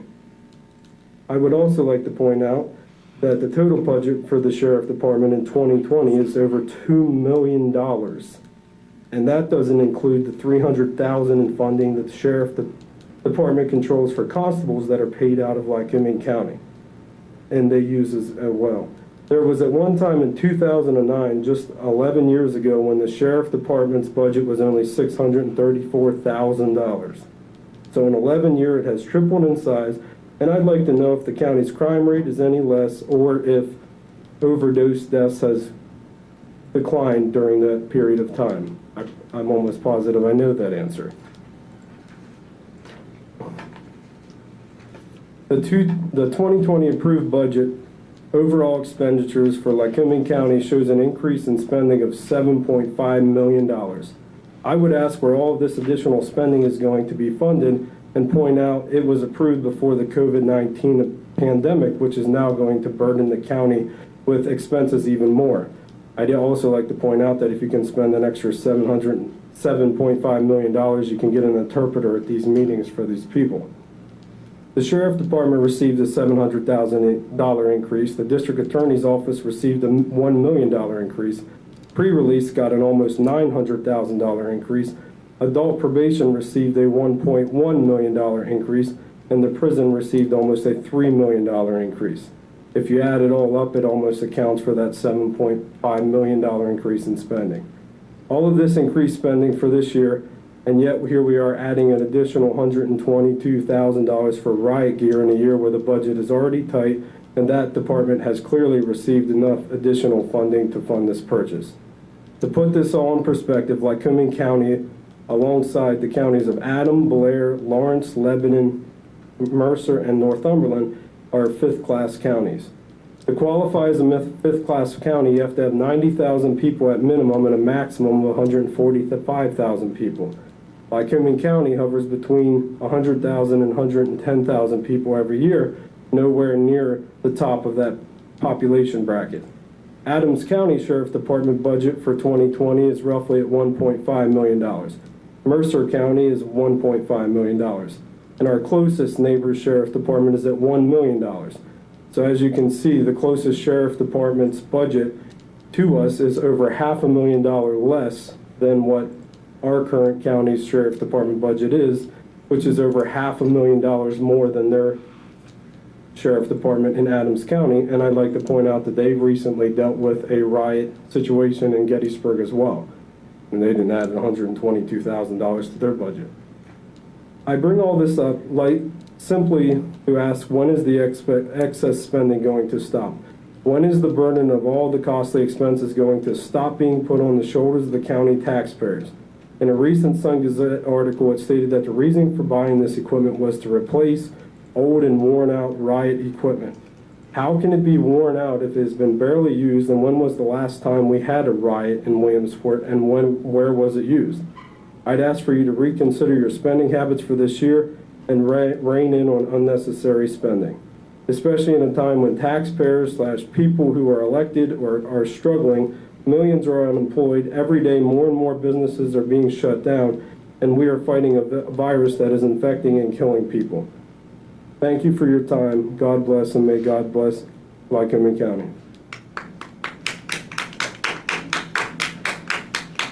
Mr. Riley, we will insert, you gave this to me and asked me to have this put into the minutes of today's meeting, and we will get a copy to Eileen and ask her to attach it to the minutes. I obviously voted against that provision for the sheriff. I see the sheriff is here. I had a couple of concerns, one of which is that I spoke to our insurance carrier, and it's not clear, while it's absolutely clear that we have insurance coverage for any activities by our sheriffs and the deputies in protecting county property, it is less clear whether there is coverage if, say, for example, the event in July migrates to the Lycoming Mall and they engage in destroying property there. It is not clear whether we have insurance coverage. I think one of the things I would ask the sheriff to do, who I see here, is to show me in the county code where it is that, and I'm not trying to put you on the spot, Sheriff, but I think that this is an important consideration after I see that the city of Williamsport was hit with $1 million lawsuit and didn't have coverage when a gentleman was killed. And I think that, in addition to the issues that the constituent, Mr. Riley, has raised in terms of the spending, aside from the spending, which I don't think is warranted and which I think is excessive, there's the whole issue of whether we even have insurance coverage. And I mean, if I'm wrong on this, and it says in the county code here that we can dispatch sheriffs and deputies to the Lycoming Mall or to some other place where there is not county property to protect that property, it would be important to put it on the record now, or for us to make sure that on July 18th, we know what we're doing and what we're not doing. Sheriff, would you like to make any comments?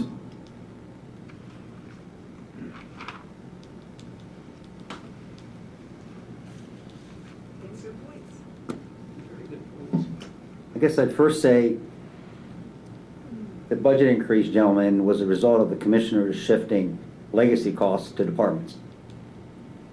I received about $1 million increase. Every department received a corresponding increase. So the increases he speaks about are costs that were transferred from another line item to each individual office to better reflect the actual cost of the office. It wasn't an increase in spending. Not at all. That's correct. Thank you for bringing that up. Not at all. No, you raise an interesting point. What we did is we began to put in the budget the actual costs for health care and pensions for all of our deputies. And How is that not an increase in spending? It was always there. It was just on a different line item. No, it was not transparent. Right. That's what the problem was. It was on a different. It was on a different section of the budget. Yeah, no, you're right, Mr. Riley. There's no question. It's costing us $2 million. And what that move did... He's not right. No. He said it was an increase. Correct. He's inferring, Commissioner, there was an increase to the taxpayer in my budget of 900. You're not speaking. There was an Excuse me, increase. Mr. Lusk is speaking at the podium. There was Please an do not interrupt him. His inference was there was an increase to the taxpayer of $900,000. That was a transfer of funding, Commissioner. Mr. Lusk, Sheriff Lusk, the question of whether or not the...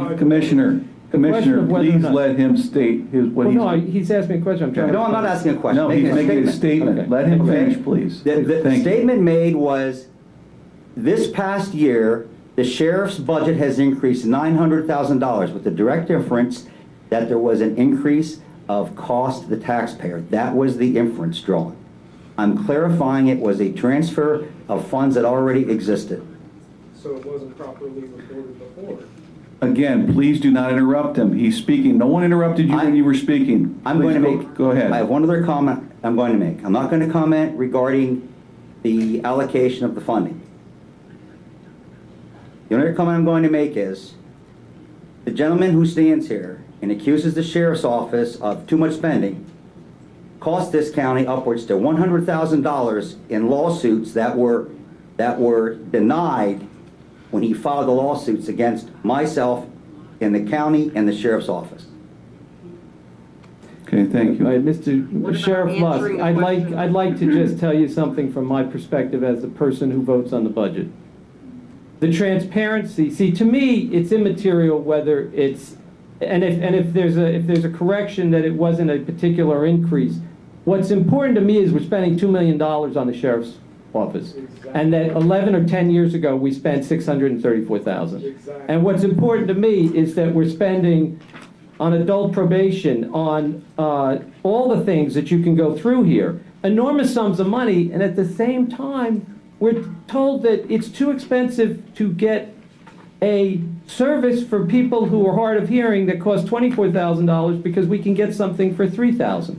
So we either as a county are going to make sure that we abide by the federal law and do what we're obligated to do, and if there's money and your department needs it, so be it. But for us to fund all of these other entities and neglect funding human services that are obligated by law is both wrong and, I believe, bad policy for us to follow.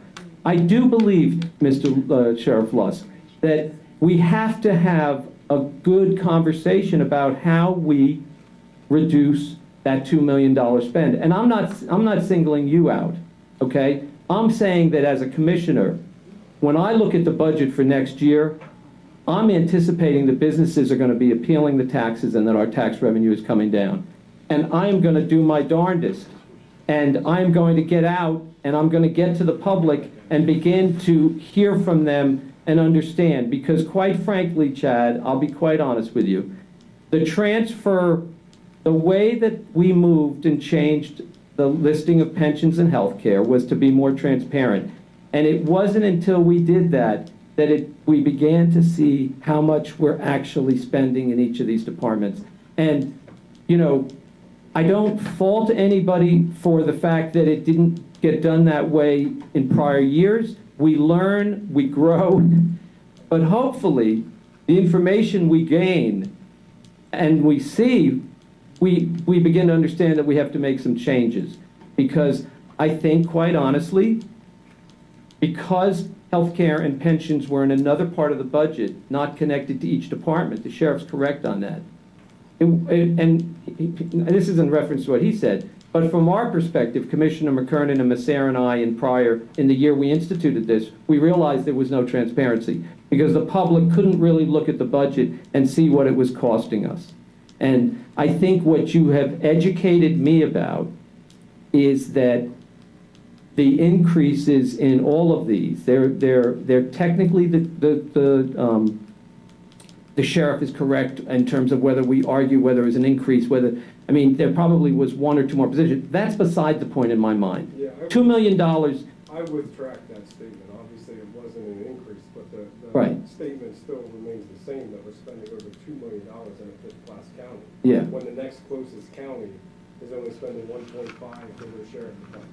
Yeah, and I think we have to examine that. And I'll be honest with you, you know, we had a big to-do about the fact that there were 5 sheriff deputies here, and afterwards, Sheriff, you and I spoke, and you said, but Commissioner, you know, they weren't doing some of the things that they would have done, like serving process and everything. I walked out of here and I thought to myself, well, then that means that it's work that didn't get done. And how necessary was it to have 5 deputies here for 7 people, for constituents who are basically coming to a meeting? And I have to say that it gives me pause, what Mr. Riley said, that it's an effort to intimidate people. And I find that not only distasteful, but possibly a violation of people's civil rights.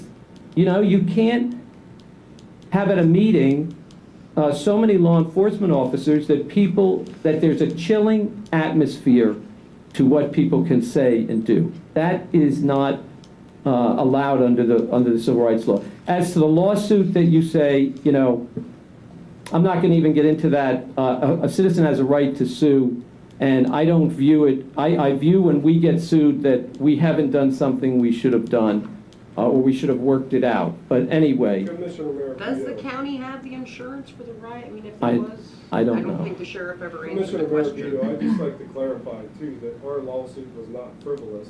We were actually at the appellate stage and chose to withdraw it willingly. We did not lose our case. Okay, we're getting away from public comment. We're getting away from commissioners' comments. And if there's any other public comment at this time, please do so. Then Mr. Lauer, then I'm gonna wind it up. I'm the chairman. I'm gonna wind up the meeting with what I'm gonna say. Mr. Lauer. Todd Lauer, Jersey Shore. Registered Republican, taxes paid in full voter. Okay. Ladies, I agree with you 100%. I agree with you too, Mr. Riley. You might have your money if they wouldn't spend $200,000 last year on law enforcement. Okay, here we go. Hammer and nail. We, as supposed free Americans, are witnessing firsthand the final phase of the transition of America to authoritarianism, a phase notable for its co-opting of civilian police as military forces. American police forces are and were never meant to be a branch of the military or a private security force for the reigning political faction.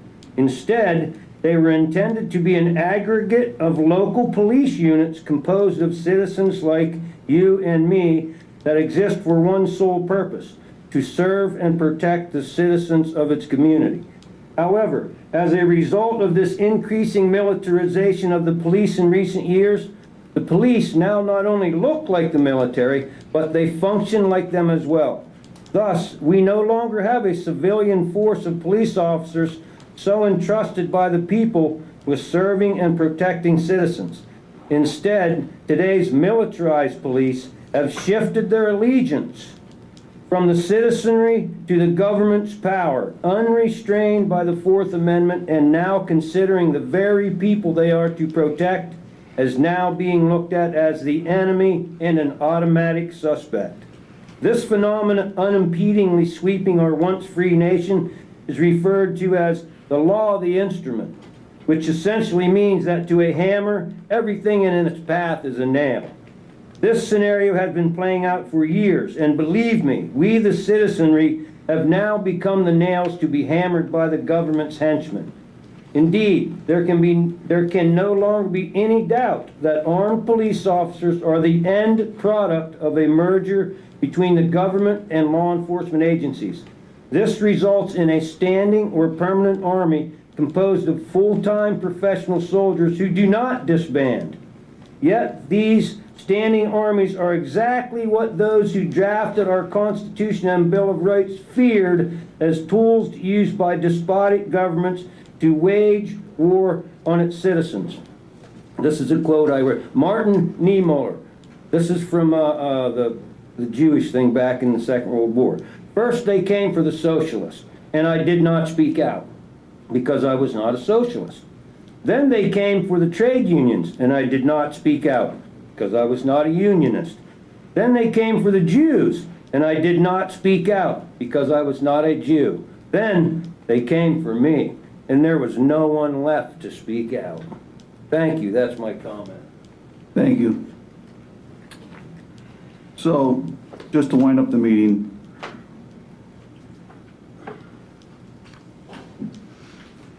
we did a resolution on Tuesday without compromising information that does not need to be shared at this time, that's confidential, that the commissioner was privileged to that same information. The sheriff brought a very big concern to us. This is not $122,000 allocated for the sheriff's office. Okay? They're the vehicle to get the equipment that is needed. The equipment will go to every law enforcement agency, and I wish the Sun Gazette would print the accuracy of this. It goes to every agency in Lycoming County, except for the state police. That was shared on Tuesday and not printed in the paper. It goes to every agency, every police agency. Also, what was not shared was the sheriff's office went down and purchased surplus equipment for $1,700 that would have cost the county $90,000 if we would have purchased it retail. The reason why this is done, being done quickly, is because of the emergency behind it. Deaf people aren't an emergency, being able to I'm speaking, please. So much. So you had your opportunity. So with that said, we're living in a time where it's defund the police, get rid of the police. We don't need them anymore. You're funding them more. Excuse me, if you interrupt me one more time again, I'm going to ask you to leave the room. You had your opportunity to speak. Please do not interrupt me. Next time you'll be asked to leave. So with that stated, defund the police, defund the police. That's all we hear. We better start respecting our police, because they are what serves between us and lawlessness. And the way they're being treated today is absolutely disgusting. It's disgusting. Yeah, there's some bad police officers out there. There's bad in every profession. But you know what? They're going to keep us safe. And if you defund the police, God help society. Look what's going on in New York. Shootings up 205%. Atlanta up 90%. All the major cities. It's horrible what's going on in these cities. And that's coming to the rural areas. Anyone can carry a firearm if they follow the right protocol according to the Second Amendment. Okay? When I see on the news people with firearms stopping people on the highways saying you can't come through here, and they call the police and the police aren't responding, what are you going to do? That could be you. I'm not going to elaborate on what's coming. But we've made the precautions. And what we've purchased is to protect our police. Helmets. So that if they have to come out, like I explained on Tuesday, we had a peaceful protest, which was fine. But there was 100 officers that were behind the scenes in case that went awry. Thank God it didn't happen. But they didn't have the gear they needed. They didn't have helmets. Watch the TV, they're throwing bricks, they're throwing rocks. They don't have anything to protect their face, their helmets. We have a responsibility to every police officer in this county to give them the equipment, not to engage, but to protect them. To protect them. This is what this is about. Having enough respect to protect those individuals so they go home safe at night. And the urgency is because it's going to be here most likely a couple weeks.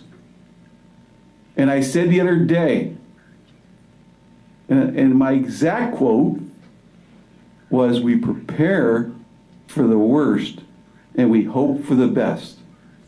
Again, we prepare for the worst and we hope for the best. Will we spend $122,000? I don't know that. Commissioner Massar extended an offer that we could put a limit on it. And Commissioner Marabito chose not to. At that time, excuse me, not to, but it was $122,000. He asked you at that time to put an amount in there. You two can make a motion. You don't Okay. need me to hold your hand. You make a motion and you have a And we asked you if you wanted to include a certain amount on it, Commissioner. We asked you if you It's wanted. immaterial what I want to do. Yes. It's No, it immaterial. is not. No, we could have had it tabled if you wanted to on Tuesday. Well, that's your choice. Okay? It is your choice too. No, you have to take responsibility for your Okay. actions. I am, and I'm taking responsibility. We voted on something. And it's to protect the police. That's all I'm going to say about that situation. Back to the. Everybody's not supposed to know about. I say something? Our township.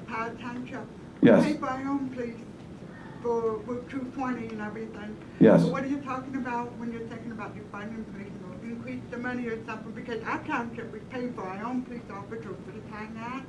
So what I don't understand why. We're providing gear for those police officers to protect them, because what happens is when people come to an area and protest, as you'll see on the news, they break out into factions. They break out into branches. They don't stay in one. Excuse me, just let me finish. They don't break out into one area. They'll go out into this area, and we have mutual aid agreements. So Williamsport will assist Old Lycoming. If something happens up in Old Lycoming, Williamsport will assist them, and vice versa. And Southside and Du Bois Town, there's mutual aid agreements. So we have to make sure that those people are protected with the gear so that they have to respond to that area. Okay? That's all I'm going to say on that. Back to the cart. Okay, we have had roughly 90 days to work on this. Okay, we are researching this, and we will get it done. Okay, we will get it done. Okay, it has not been ignored. We've had several conversations on it, and we're focusing on it. We'll continue to do so. Okay, Misty, you can have the last comment because you didn't have an opportunity to speak at the public comment. Then the meeting will be adjourned after you. Thank you, Commissioner Metzger. Again, my name is Misty Dion, and I work at the Roads to Freedom Center for Independent Living. And thank you for giving Marie the opportunity to speak. I think what we're all trying to say is 90 days is a long time to wait for somebody to have access to their public meetings. She's a taxpayer. She works here. She works in the county. She also provides necessary services for other people who are deaf and hard of hearing. And so by keeping her out of being able to understand what's happening here, it's cutting off the knowledge that she can share with the other deaf and hard of hearing members of our community.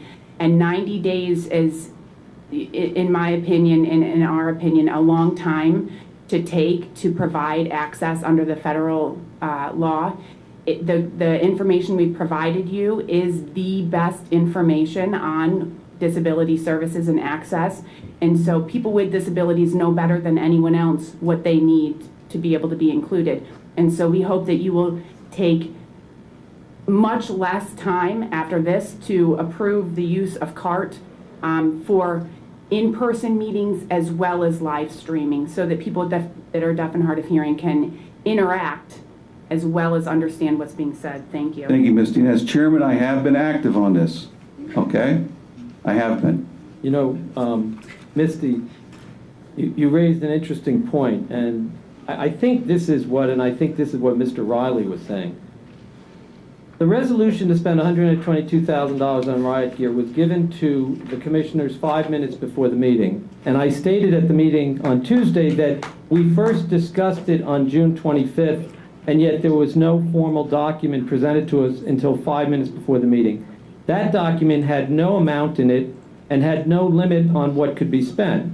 So it's 5 minutes, and then we vote on a open-ended expenditure of money for riot gear, and we wait 90 days to get something on our live stream that everyone else is doing, whether it's... Commissioner, did you ask for it to be tabled?